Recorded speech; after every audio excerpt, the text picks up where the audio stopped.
There is a particular kind of stillness that only forms in places the world has stopped visiting. Not silence. Silence is the absence of sound.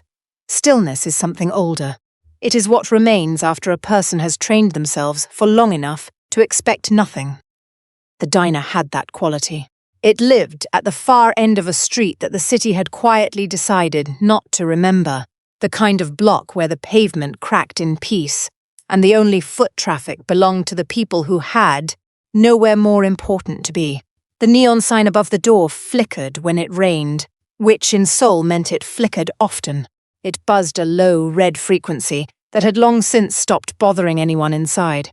She had stopped being bothered by most things. A days moved behind the counter the way water moves through a familiar channel, without thought, without resistance, without any wasted motion. 3,652 days had made her precise. She knew the counter's every scar, every groove the edge of a plate had carved across its surface. She knew the angle at which the coffee pot rested when it was one pour from empty. She knew the sound the bell above the door made for a trucker, for a night nurse, for a tourist who had taken the wrong turn and would never return. She had stopped looking up when the bell chimed. There was no longer anything behind a door that could surprise her. This was what she had built. Not a life, exactly, but something that held together, something that asked nothing of her and broke nothing inside her. She had arrived in this forgotten corner of Seoul with a passport, a mother's locket, and a silence thorough enough to live inside. She had made that silence into a house, with strong walls and no windows facing the past. She had been careful. She had been patient. She had become so good at being nothing more than a steady pair of hands that even the regulars forgot her name between visits. But there are nights that arrive with a different weight. Nights where the rain falls harder than usual, where the neon holds its color longer than it should, where the air in a room shifts a fraction of a degree. Imperceptible, and yet. The bell above the door chimed. She did not look up. Her hand moved the cloth across the counter, in the same arc it had moved for 10 years. But the footstep that followed the bell was wrong, not the flat, tired tread of a man who had been driving for 6 hours. Not the quick-clipped rhythm of someone who needed coffee and would not stay. This step landed with the deliberate, unhurried weight of a man who had travelled much farther than the street outside. A man who had arrived somewhere he had been looking for a very long time. Her hand stopped moving. There was a version of Seoul that did not appear on any map. It had no signage, no official borders, no name spoken in boardrooms or printed in newspapers. But every man who moved money through the city's veins knew its geography by instinct. The way animals know the edge of a predator's territory without needing to be told. Kang Ji-hoon was its architecture. He did not rule with noise. That was the first thing people misunderstood about him, and the last mistake most of them ever made. Loud men telegraph their intentions. Loud men give you time to prepare. Ji-hoon moved through power the way a deep current moves through still water, invisible at the surface, irresistible underneath. By the time a man felt it, he was already somewhere he had not chosen to be. He was 34 years old and he owned half the port south of the Han River. He had interests in logistics, in construction, in the particular kind of private financing that left no paper trail, because the people involved understood that paper trails were for men who needed protection. Ji-hoon did not need protection. He was the thing other men sought protection from. Every room adjusted when he entered it, not dramatically.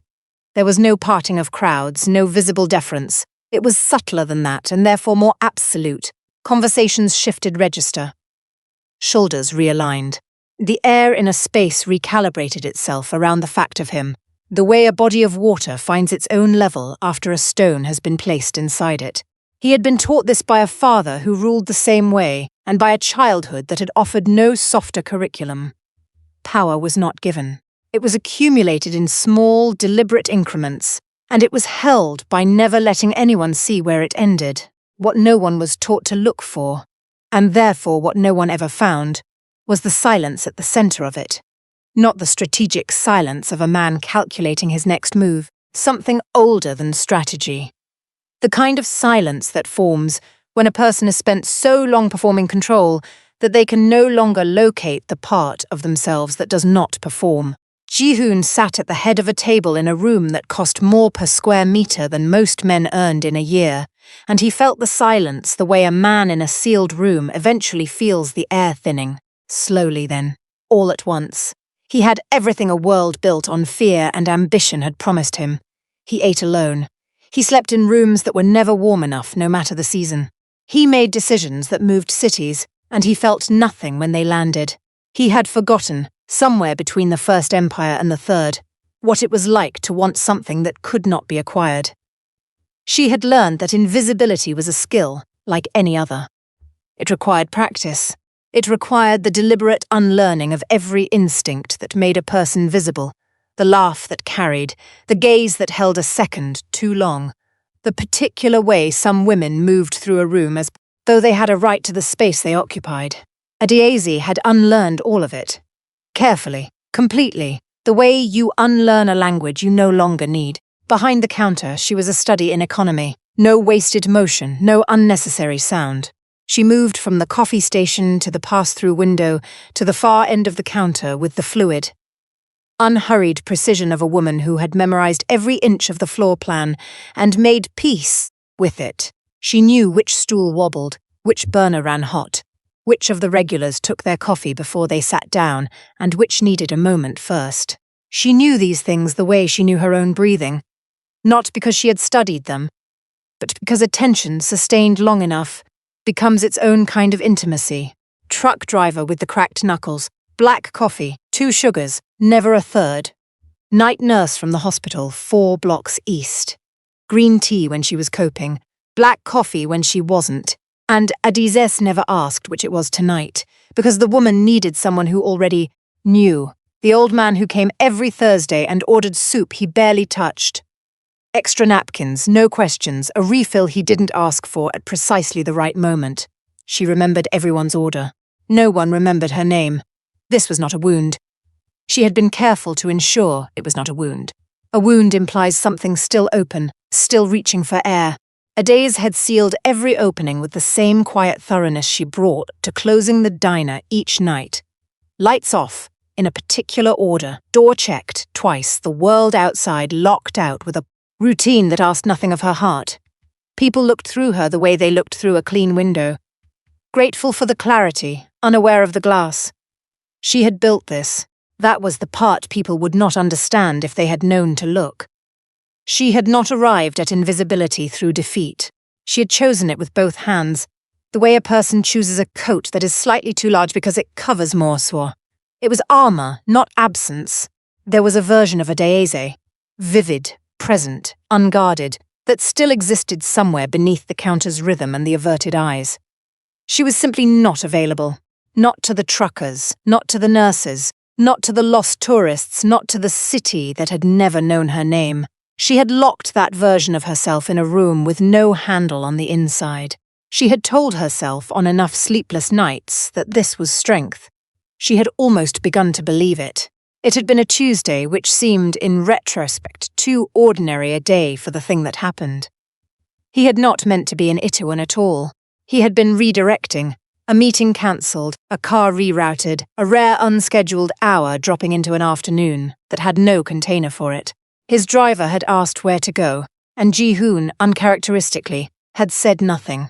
The car had moved through the narrow, humming streets of Itaewon the way water finds a channel, and he had stepped out in front of a bookshop with no memory of deciding to. He had not been inside a bookshop since he was 9 years old. It was small, the kind of place that smelled of old paper and the particular determination of a person who had refused to close despite the rent. Poetry in 6 languages faced him from a table near the door. He had not intended to stay. He had walked in the way powerful men sometimes walk into quiet places. Briefly, and without yielding anything. Then he saw her hands. She was near the back of the store, her fingers moving along a shelf of Korean poetry with the careful, unhurried attention of someone who was reading the spines the way you read a letter. Slowly, looking for the line that was meant for you. Her hands were steady, unhurried. The hands of a woman who had never been in a hurry to perform herself for anyone watching. He watched her for longer than he had watched anything in years. She reached for a volume, turned it, read the first page, standing right there in the aisle with the unself-conscious absorption of a woman who had forgotten the room existed. Her lips moved faintly on a line she was sounding out. The Korean still unfamiliar enough to require effort, familiar enough to be worth it. She frowned slightly. Then something in her expression softened, and it was that the softening, unguarded and private, meant for no one, that stopped him completely. He had spent his adult life in rooms where every expression was calibrated, every smile a negotiation, every stillness a strategy. He had forgotten that a face could simply feel something and show it, with no audience in mind. Ji-hoon stood in the aisle and felt something shift in the architecture of his chest. Not desire, or not only desire. Something more foundational. The helpless, unwanted recognition of warmth in a man who had spent 34 years constructing himself entirely out of cold.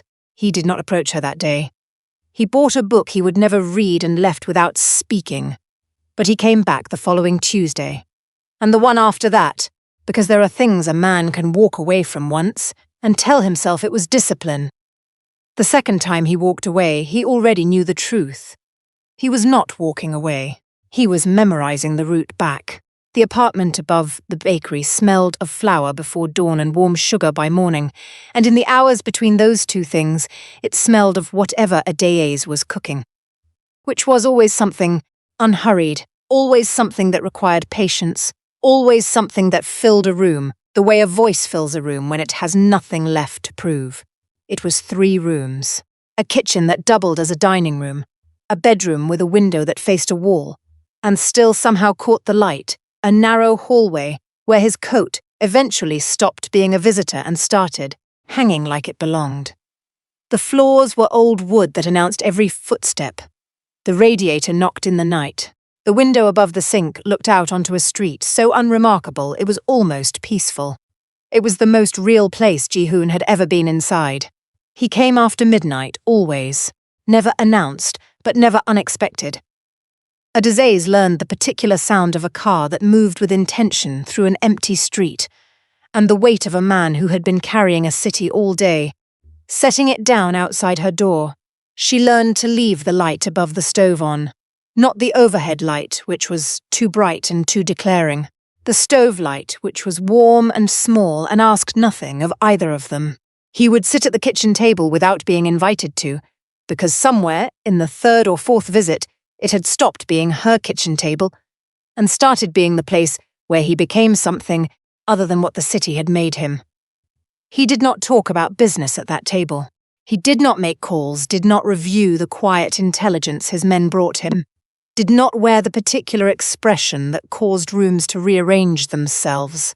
He sat, and he ate whatever she placed in front of him, and he looked at her the way a man looks at the only thing in his life he has not had to control in order to keep.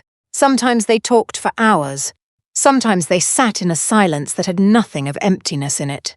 She read. He watched her read unashamed, because it was the only place in the world where he had no reason to pretend that watching her was not the thing he most wanted to do. He did not tell her he loved her for a long time. Not because he didn't know.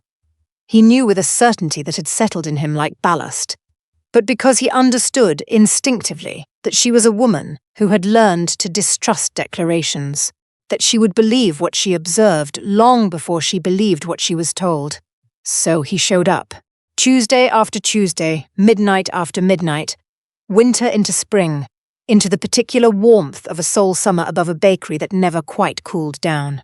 He showed up and he stayed, and for 2 years that was enough. For 2 years it was everything. Power, at its most dangerous, is not held by the person who has the most of it. It is held by the person who understands where it is soft. The Park family had been watching Kang Ji-hoon for 3 years before they found it. They had looked in the obvious places first. The accounts, the roots, the men whose loyalty was expensive enough to be rented. They had probed the edges of his operations with the careful, patient methodology of people who understood that a wall breached too early simply gets rebuilt stronger. They had found nothing that could not be replaced, rerouted, or absorbed. He had built himself without single points of failure. Every node in his network had a redundancy. Every man who knew too much had a reason to stay quiet that went beyond money. He had prepared for every threat his world had taught him to expect. He had not prepared for a woman above a bakery in Haebangchon. It was a low-level operative, a man who watched and reported and asked no questions, who first noticed the pattern, the car, the street, the light above the stove, the way Ji-hoon's schedule softened around certain nights, the way he arrived at morning meetings with a stillness that was different from his usual cold. Not distracted. Something worse than distracted. Present. The operative noted it in a report that climbed through 3 sets of hands before it reached the desk of the man who understood immediately what he was reading. A man still human can be controlled. It was not a new principle. It was simply one they had waited a long time to apply. They needed an instrument. Someone already inside the margin of a Dieze's life. Someone whose proximity would require no engineering. Someone patient enough to wait for the exact right moment and ruthless enough to feel no weight in the waiting. They found Yuna. She had been waiting, in truth, long before they came to her. Since childhood, she had occupied the particular position of someone who stands adjacent to warmth without ever being invited inside it. Adaze had always been the one people moved toward, not loudly, not dramatically, but with the quiet gravitational certainty of someone who made a room feel safer simply by being in it.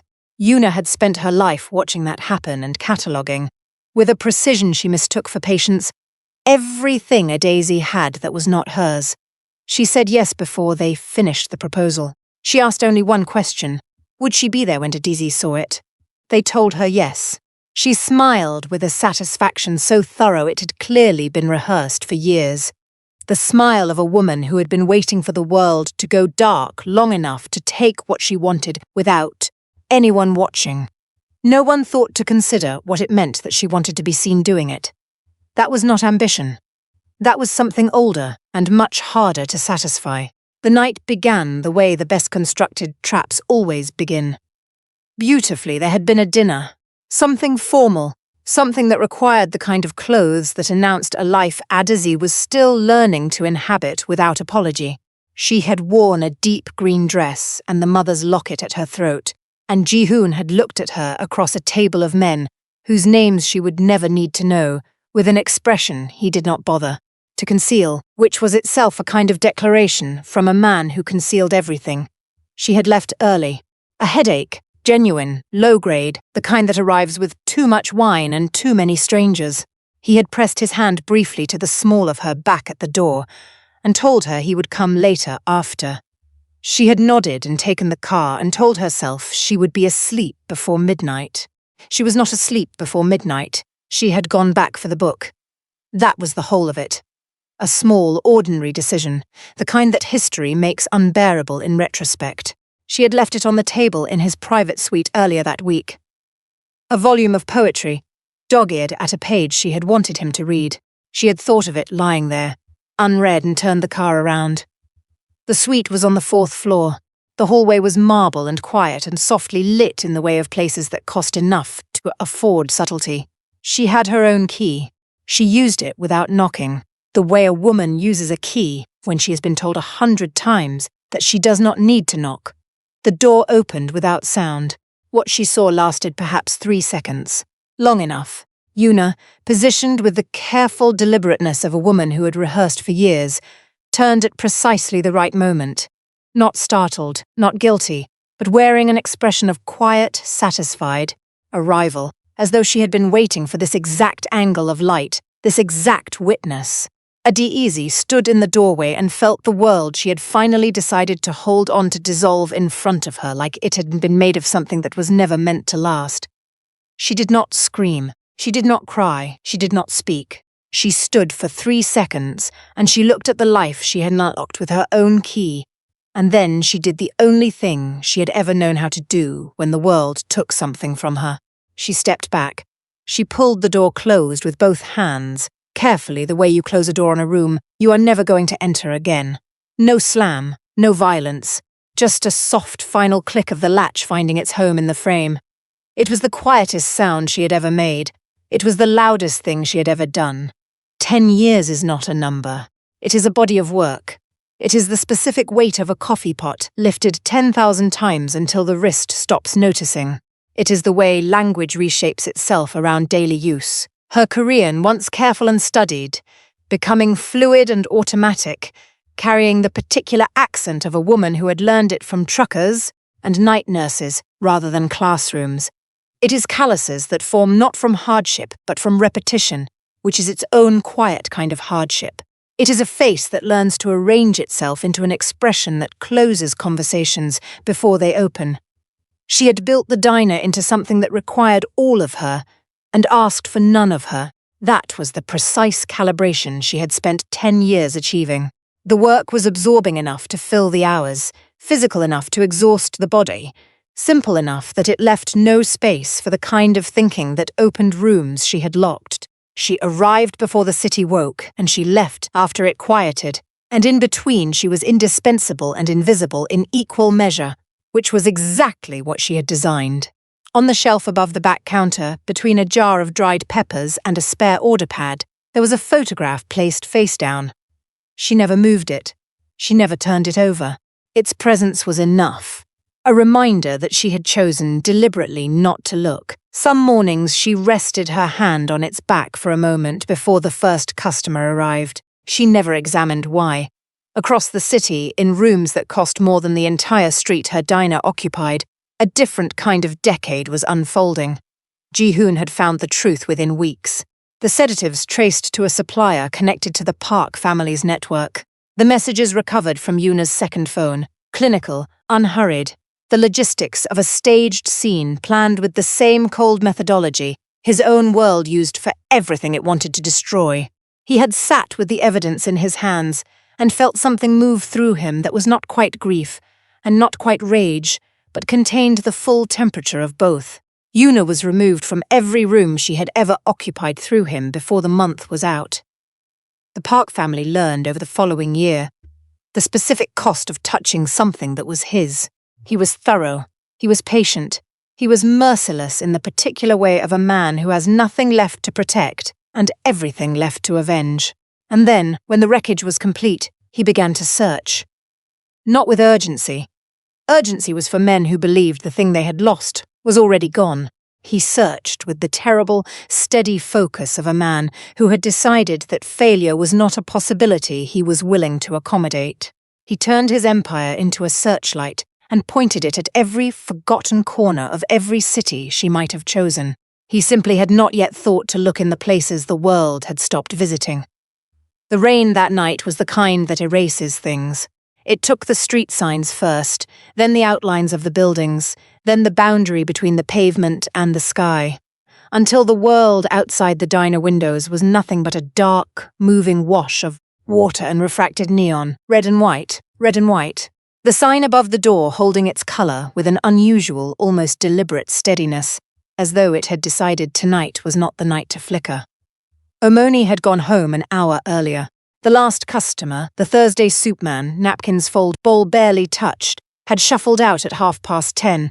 Adiez was alone with the sound of rain and the routine of closing, which she moved through with the same economical precision as everything else.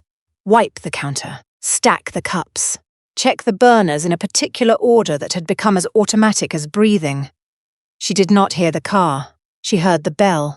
It was the same bell it had always been, a small brass announcement that had greeted 10,000 unremarkable entrances. But something in its register was different, not louder, not different in any way she could have named or defended. Simply wrong, in the way that a sound is wrong when it carries more weight than the object making it should physically possess. She did not look up. Her hand continued its arc across the counter. The footstep that followed was slow, certain. The step of a man who had arrived somewhere after a very long journey, and was in no hurry now that he had. Then stillness. The particular stillness of a person standing in the middle of a room, not moving toward the counter, not choosing a seat, simply existing in the space with a completeness that made the air around him different from the air it had been a moment before. Her breath caught, not dramatically, not with any sound. A small, involuntary interruption in the rhythm of her lungs, lasting less than a second. The kind of thing a body does when it recognizes something the mind has not yet given it permission to acknowledge. She set the cloth down. She raised her eyes. The decade collapsed into a single point of light and went out. He was standing 3 feet from the counter, rain darkening the shoulders of a coat that had no business existing in a room like this, his eyes already on her face with the fixed, exhausted certainty of a man who had been looking at this exact moment in his imagination for 10 years, and was now required to survive the reality of it. She spoke first, because the alternative was feeling something, and feeling something was still, after everything, the thing she was least prepared to do. "The counter's closed, sir. We only serve the kitchen after 11. The formality was a wall. He recognized it the way he recognized all walls, by measuring the height and deciding immediately that it did not matter. "I know," he said quietly. "I didn't come for coffee." He did not move toward her. That was the first thing she noticed. Every man who had ever wanted something from her had moved toward her, with words, with presence, with a particular gravitational insistence of people who confused pursuit with deserving. Ji-hoon stood where he was, 3 feet from the counter, rain-damp and hollowed by something that looked less like regret and more like the aftermath of a very long war, and he waited, as though he understood that the distance between them was hers to manage, and he had already decided he would not cross it uninvited. "It wasn't real," he said. "That night. What you saw." Daisy said nothing. She had spent 10 years building a silence that could absorb anything. She absorbed this. "I was drugged." He said it without deflection, without the defensive architecture men usually construct around difficult admissions. Just the words placed in the air between them with the flatness of a man who had said them so many times to empty rooms that the shame had long since burned away, leaving only the fact. "I remember feeling wrong, blurred at the edges, like the room was happening to someone else. By the time I understood what had been done, you were already gone." She kept her eyes on the counter. Her hands were flat against its surface, fingers spread, in the posture of a woman keeping herself very deliberately in one place. "The Park family built it," he continued. Yuna was their instrument. There were messages, on a second phone, recovered later. The staging was planned across 3 weeks. The sedative was traced to a supplier 2 removes from their network. He paused. "She wanted to be there when you saw it. That was her only condition." Something moved across Adiz's face, too fast to name, too real to miss. The specific expression of a person watching the pieces of a decade rearrange themselves into a shape that had been waiting underneath the whole time, patient, terrible, true. She thought of Yuna's expression in the doorway. Not guilt, not surprise. Satisfaction. The face of a woman watching something she had built finally stand up and hold its weight. She had told herself for 10 years that she had seen clearly. She understood now that she had seen precisely what she was meant to see. "He was everywhere," she said half to herself. "Before. Always present. Too interested." Her jaw tightened. "I told myself it was harmless." "You trusted your eyes," Ji-hoon said quietly. She counted on that. The silence between them was different now. Not the silence of 2 strangers. Not the silence of confrontation. The silence of 2 people standing in the ruins of something and beginning slowly to understand the shape of what had been destroyed. 10 years, she said. Her voice was steady, but only just. "You could have found me sooner." He looked at her across the counter, and his answer carried no defense, no apology, nothing but the bare, unguarded truth of it. "I wasn't looking for a woman who ran," he said. "I was looking for the woman I failed. There's a difference." It was the quality of his stillness that changed first. One moment he was a man, standing at a counter in the aftermath of a difficult truth. Present and exhausted and stripped of every layer the city had built around him. The next, he was something older than that. Something that had nothing to do with empire or authority, and everything to do with the particular alertness of a person whose body has learned, over a long time, to read danger before the mind catches up. His head tilted a fraction, just a fraction. His eyes moved to the window. A daze followed his gaze. The headlights came slowly, with the unhurried confidence of people who believed they had already won. 2 beams cutting through the rain-erased street, then 2 more behind them, the cars moving in the loose, deliberate formation of men who had done this before and saw no reason to rush. They stopped without parking. Engines idling, the kind of arrival that is itself a message. Ji-hoon did not reach for a phone. He did not speak. He simply turned from the window and looked at her with an expression she had not seen on his face before. Not the controlled stillness of a man managing power. Not the raw exhaustion of a man confessing a decade. Something quieter than both. A decision already made that had not required deliberation. "Inside," he said. Not a command. A promise. She recognized the difference. She moved. The back room was narrow and smelled of cleaning solution and old cardboard. She found the emergency lock Omoni had installed after the second robbery, a heavy bolt that required both hands, and drove it home with a steadiness she noted distantly, as though observing herself from a slight remove. Her hands were not shaking. She was mildly surprised to discover she was not afraid. Or rather, she was afraid, but the fear was lent clean and external, the manageable kind. Nothing like the fear of a door closing on a marble hallway 10 years ago. That fear had lived inside her. This one was simply weather. Through the thin wall she heard the diner door open. Rain and cold air breathing through the gap for a moment before it closed again. Then Ji-hoon's footsteps, unhurried, deliberate, moving to the center of the room, stopping. He did not position himself behind the counter. He did not take cover, did not find the advantageous corner, did not do any of the things a man trained in survival would do, if survival were the primary objective. He stood in the open center of the room, facing the door, and he waited. She understood, with a clarity that moved through her like cold water, that he was not standing there because he believed he could not be touched. He was standing there because he had decided, simply, completely, without drama, that whatever came through that door would have to come through him first. Not because she was weak. She had never been weak, and some part of him had always known it. Because he had failed her once by not being where he should have been. He would not fail her twice. The bolt slid back with a sound that surprised her. She had not decided to open the door.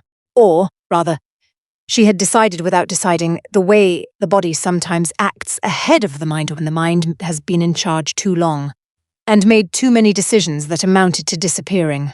Her hand found the bolt moved. The door opened onto the wet, cold air of the back entrance, and a Daisy stepped out into the rain because something in her had calculated, quietly and without consultation, that she was done waiting, in back rooms, while the world arranged itself around her absence. She came around the side of the building and stopped. Yoonta was standing on the wet pavement 20 feet away, red hair darkened by rain, heels planted with the certainty of a woman who had arrived at the destination she had been walking toward her entire life. She had not yet seen her. Her eyes were fixed on the diner's front window, on the lit interior, on the silhouette of Ji-hoon, visible through the glass. And her expression carried the particular quality of a person watching something they believe is already theirs. Then she turned. The satisfaction shifted. Not into guilt. Yoona had never been capable of guilt, which was the thing that had always made her more dangerous than she appeared. It shifted into something recalibrating, a rapid, almost mechanical reassessment, the expression of a person who had prepared extensively for one version of this moment, and was now encountering another. She had expected to find the woman from the doorway, the woman who stood very still and then walked away. The woman who had spent a lifetime releasing things at the first sign of cost. A day stood in the rain and did not move. Not the stillness of shock. Not the stillness of a woman gathering herself to flee. The stillness of something that has decided. The stillness of a house that has finally found its foundation after years of shifting ground and is not moving again regardless of what the weather does. "It's over, Yoona." 3 words, quiet enough that the rain almost took them. But Yoona heard, and something in the register of them, not angry, not trembling, not carrying any of the defensiveness that had always told Yoona where to press, made her go very still in return. "You can't take him," Ade said. "You couldn't take him 10 years ago, and you can't take him now. Not because he belongs to me." She paused, and when she continued, her voice had dropped to something absolute, something bedrock. "Because I am not stepping back. Not this time. Not for you." Yuna opened her mouth. Nothing came, because she was looking at a woman she did not recognize. She had known Adizi her entire life, and she had never once seen this quality of presence, this refusal that had no anger in it, no performance, nothing to grab onto or manipulate or outlast. The girl who let go of the red ribbon was gone. What stood in her place had learned at great cost that some things are worth the bleeding. The morning came in sideways, the way morning comes after a night that has taken everything and left the air clean. It moved through the diner's front windows in long, pale bars that crossed the linoleum and climbed the counter and rested on the surfaces of things with the unhurried patience of light that has nowhere more important to be. The rain was finished. The street outside, washed and quiet, looked like a version of itself it rarely got to be. Ade stood beside the counter in the early stillness and looked at the room. It was the same room it had always been. The cracked linoleum, the wobbling stool, the neon sign, dark now, and small in the morning without its rain-amplified glow. The regulars would come later. The coffee needed brewing. The floor needed mopping where last night had left its marks. There was work to be done, as there was always work to be done, and the work would be done, as it always was. But something in the room had changed its proportions. Or she had changed hers. She could not tell yet which it was, and she understood it did not matter. She had left the photograph on the shelf face down for 10 years. She reached up now and turned it over, set it back, looked at it for a long moment without any particular expression. Then she moved to put the coffee on. Ji-hoon was sitting at the counter when she turned around. She had not heard him approach. He had always moved through rooms with that quality of arriving rather than walking, but his presence did not startle her. It fit the morning the way it had once fit the kitchen above the bakery, the way it had always fit the spaces she occupied when she stopped bracing against it. He looked as though he had not slept. He looked as though he did not mind. She poured the coffee, placed the cup in front of him. It was too early and she had moved too quickly, and she already knew before it left her hands that it was cold. "The coffee's cold," she said. "I know." He did not reach for the cup. She stood on the other side of the counter, and they looked at each other across the distance of 10 years and one night. And there was nothing performed in it, no declaration rising to fill the silence, no architecture of words being constructed to make the moment mean what they needed it to mean.